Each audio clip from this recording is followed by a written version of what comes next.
Welcome to the College of St. Benedict, St. John's University, the home to a diverse body of students. One of the most prestigious liberal arts institutions in the Midwest and a top runner in the country for study abroad participation. However, one of the more interesting facets of CSB, SJU, is that it's considered one of the most haunted campuses in the United States.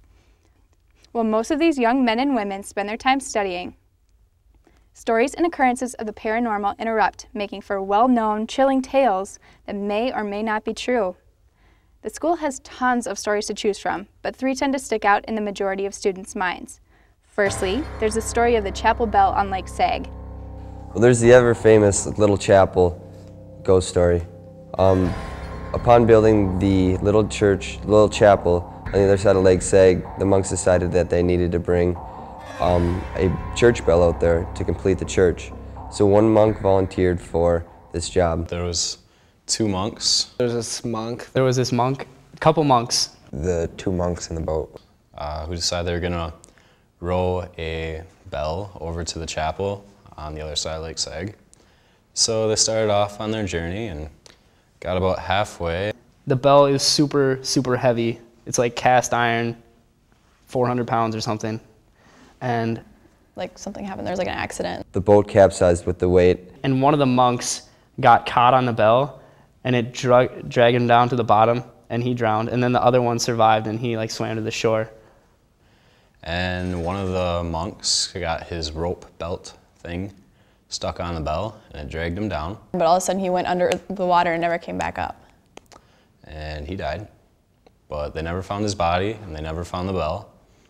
Now at night you can just hear the bell ringing sometimes. Now hearing the bell on quarter moon or whatever it is. And then now, I guess you can hear the bell ringing at, like if you go to the beach, you can hear it ringing at night.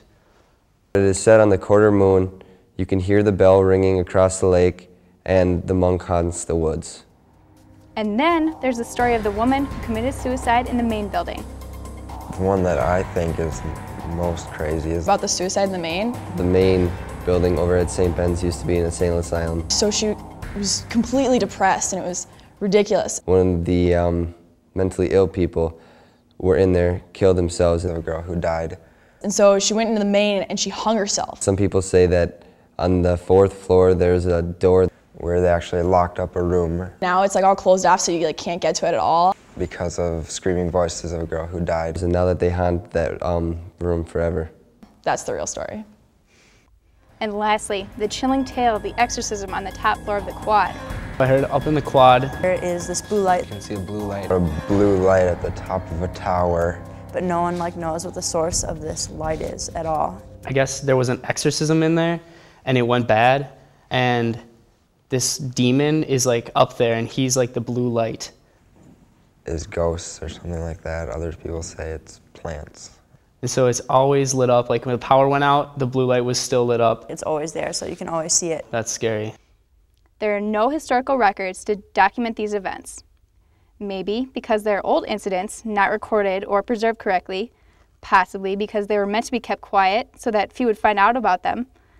But one thing is certain, as well known as these stories are, there is no proof or evidence to back them up.